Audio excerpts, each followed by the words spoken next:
This is Democracy Now!, democracynow.org, The War and Peace Report. I'm Amy Goodman.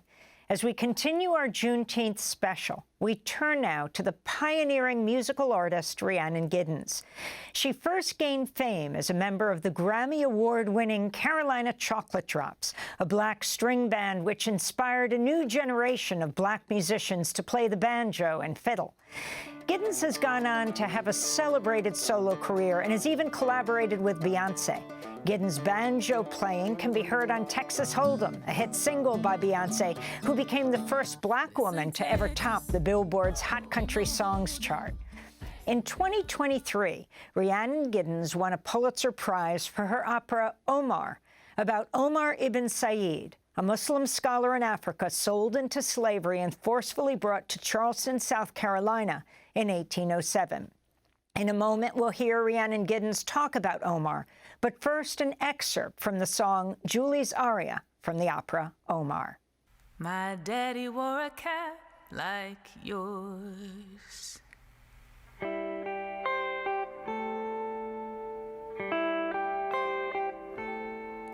He got down on his knees and he faced the rising sun, and he did it again when the day was done.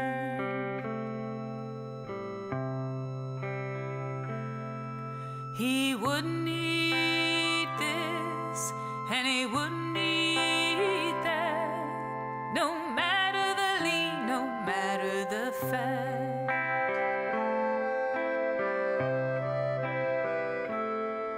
He drove my mama crazy, but she loved him anyway.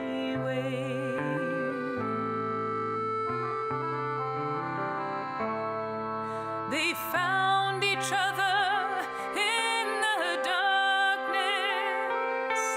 The way they looked at the world wasn't the same, but the way that they looked at each other, there was the flame.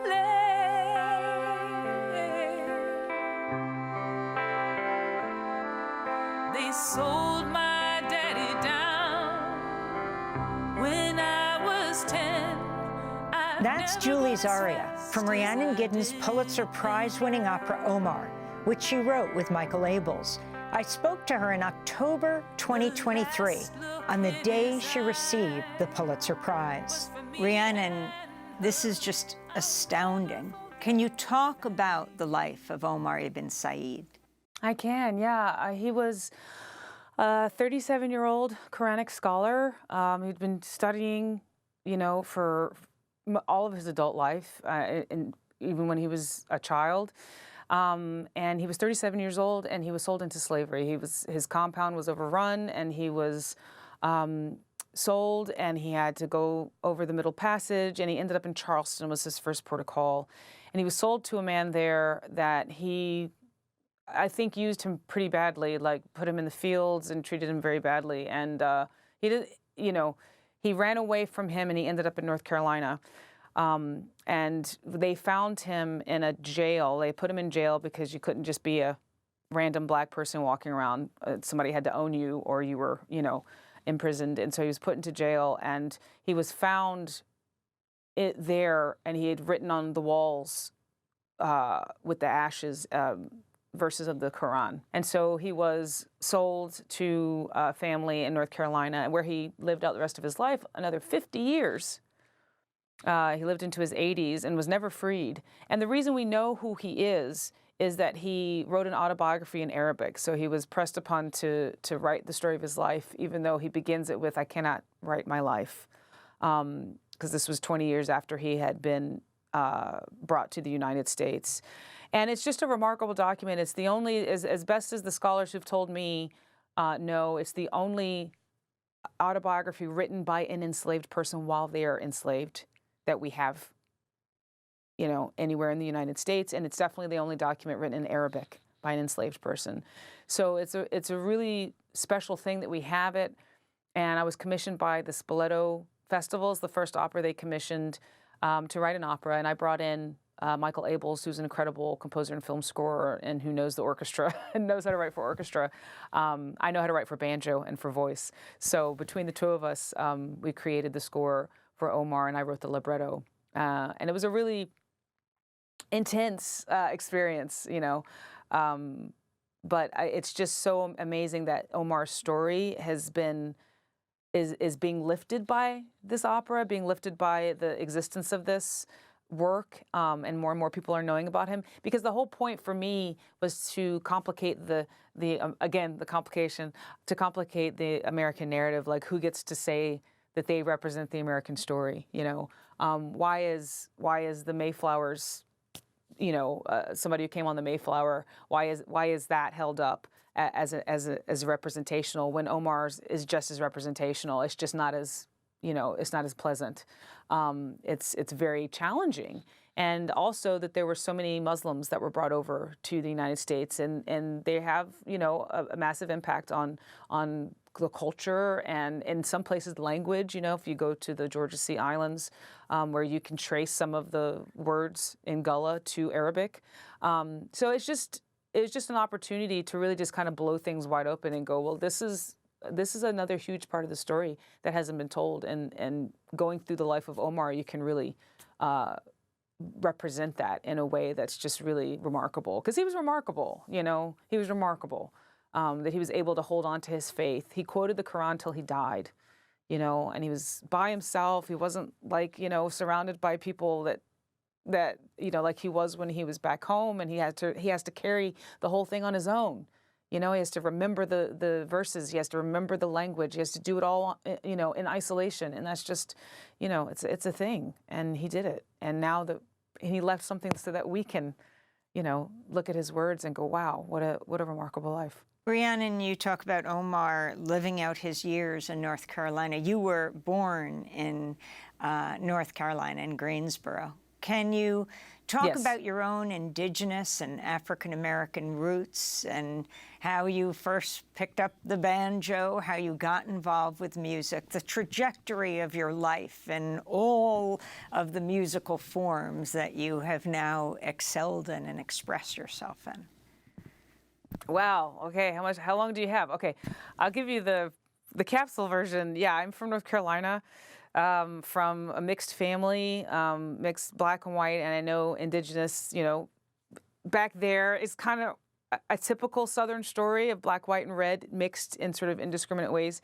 And I don't claim a tribal affiliation. I like to say I'm like Native adjacent. You know I've got cousins who identify as Native, but I myself use that story to try to raise awareness and to highlight and to ally myself with the Native story, the indigenous story, because so many indigenous people feel invisible because, you know, a lot of mainstream culture just assumes that was past, and there's no Indians around, you know. And I use the word Indian because a lot of people, especially in North Carolina, consider themselves as Indian country, Indian culture. So it's complicated, and not any group is monolithic, including indigenous people, and then, you know, obviously there's black and white, and that's been my main sort of affiliation.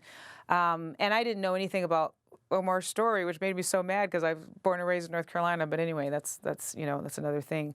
So I just grew up, you know, as a Southerner, and I grew up with my grandparents first, and living out in the country and listening to hee-haw and listening to blues and jazz records and just whatever they were listening to. And, you know, over the years, I got a lot of different music from different people, my dad, my sister, my mom, my grandparents, and just sort of took it all in and went to Oberlin, graduated with a bachelor's in music, you know, loved opera. I loved it. I still love it. You know, soprano. I did a bunch of operas. It was Juliet. It was all of these things. And then I came back home and I was like, what am I doing? You know, like what am I doing in opera that like a million other sopranos can't do as good or better than me? Like, what am I bringing? I remember thinking this, you know, and while I was trying to figure that out, I started contra dancing. It's like square dancing, but in long lines. It's a community dance, you know, and that's when I fell in love with the banjo, because there were always live bands and a lot of old time bands, and then I found out the history of the banjo, and then I was kind of record scratch time. That was it.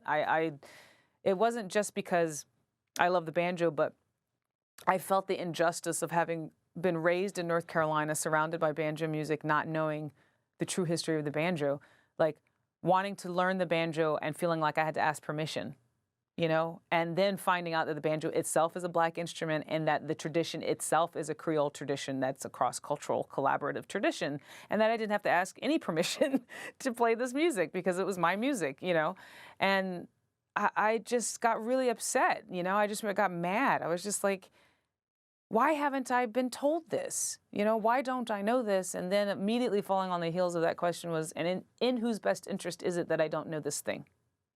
And so that just kind of set me off on my path of, trying to uncover, to discover, to shine a light, and I've just kind of gone where I've been led, really, because I love all the stories that we don't hear, in our school system, the stories that aren't deemed interesting enough, or that deviate from the narrative of this is white and this is Black and brown doesn't exist, and let's keep everything separated so that they don't realize that we're schnookering them all. So talk about being a part of the Carolina Chocolate Drops, and then I want to ask you about Our Native Daughters, Rhiannon.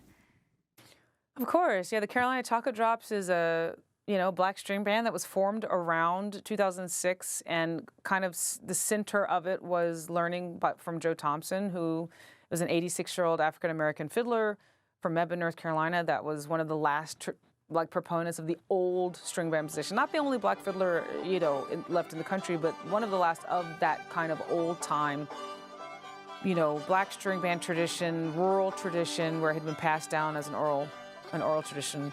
From the time of slavery, and so we wanted to take that out into the world and educate about that.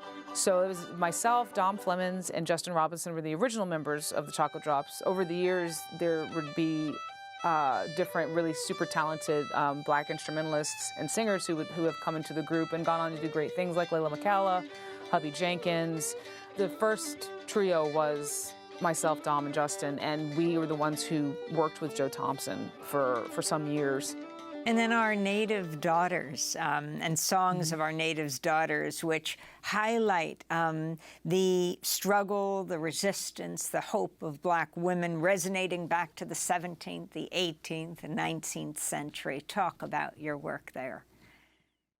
Yeah, I was in the Smithsonian, the Museum for African American Culture, History and Culture at Smithsonian, and in DC, and I was just really struck with some of the historical exhibits, and I was just thinking that, God, we need to be making music from these really hard things, and it just kind of turned into this project. They asked me to record something for them, and I said, I'm just thinking, okay, here's the project. I want to do something with these historical things in the Smithsonian. And then it kind of, like, as I was thinking about who to do it with, the women, the story of women, especially Black women, really is what has driven me a lot in my solo work. My earliest songwriting dealt with women during the slavery times, and coming from enslaved people's narratives and different paraphernalia around slavery, but always centering women, because I feel like that's not the stories we get. Even if we get enslaved stories, we don't always get, other than Harriet Tubman. That's kind of it. And so the opportunity to bring 3 other Black women, together with myself, and then I wanted the banjo to be central, because it's also been so maligned and so misunderstood, and it's so central to American culture, that I wanted it to be other banjo-playing Black women. So I keep telling people, like, there's more than just me. There's a lot of us, actually, at this point, Rhiannon, can you tell us your favorite song from Our Native Daughters? Oh, gosh. I love them all, but, like, I think Moon Meets Sun was one of the first ones that we wrote, and it was one that 3 of us wrote together. Layla wasn't there that day. It was me and Allie and Amethyst, and it really has all three of us in it. And that was just a magic moment. We just kind of went, okay, this is a thing. Like, this is so cool. We don't have to explain ourselves to each other. We don't have to, like, you know, we just, like, there was just so much that we didn't have to do because we all were like, yeah, we know, yeah, you know? And it was just, it kind of made for a really wonderful communal energy that surrounded this song. So that's definitely one of my favorites. When the day is done, the moon meets the sun, we'll be dancing. When the day is done, the moon meets the sun, we'll be dancing. Ah, you put the shackles on our feet, but we're dancing. The pioneering musical artist Rhiannon Giddens. We spoke in October 2023, the day she received the Pulitzer Prize for her opera, Omar.